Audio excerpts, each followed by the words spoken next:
Clean Out Loud planlægger i disse timer at gentage succesen fra sidste års Roskilde Festival ved at medbringe Camp-Lis Aren.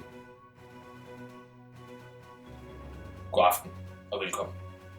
Netop i dag har Camp-Lis Aren offentliggjort en omfattende plan om, hvordan skraldeparaderne til årets Roskilde Festival skal blive endnu mere ekstravagant. Rapporten fra 2016 viser, at Camp-Lis Aren var yderst effektiv, når det galt oprydning og øldrikken. Netop derfor er ledelsen i Clean Out Loud gået i gang med øjeblikkelige forhandlinger om, hvorvidt de skal deltage i år 2007. For at uddybe deres plan, stiller vi nu op til Camp-Lis Aren. Camp-Lis Aren. Lis Aren. Ja. Lis Aren. Lis. Det er så gruppemøde til Camp-Lis Aren. Vi ville egentlig have klædt os rigtig pænt ud, men vi havde sgu ikke tid.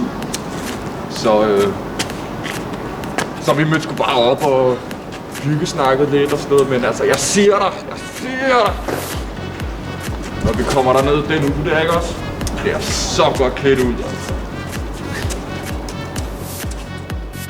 Vi har jo Skraldelis 3000, vores skraldespand, der siger lide, og vi har sat det sindssygt fede 35 tommer alufælge på. Se Hansen! Og vi har lavet en Kickstarter for at crowdfunde og sætte en jetmotor på den også, men vi har ikke helt skrabet penge endnu, så ring hvis I er interesseret. Kickstarter! Crowdfunding! Sponsorer os! Giv os nogle penge! Yes. Causing trouble right after I hit another. Yeah, I'm a Trumpster, motherfucker, I'm so good.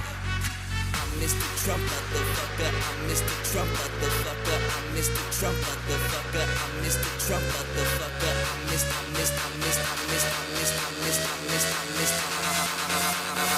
I'm a Trumpster, motherfucker.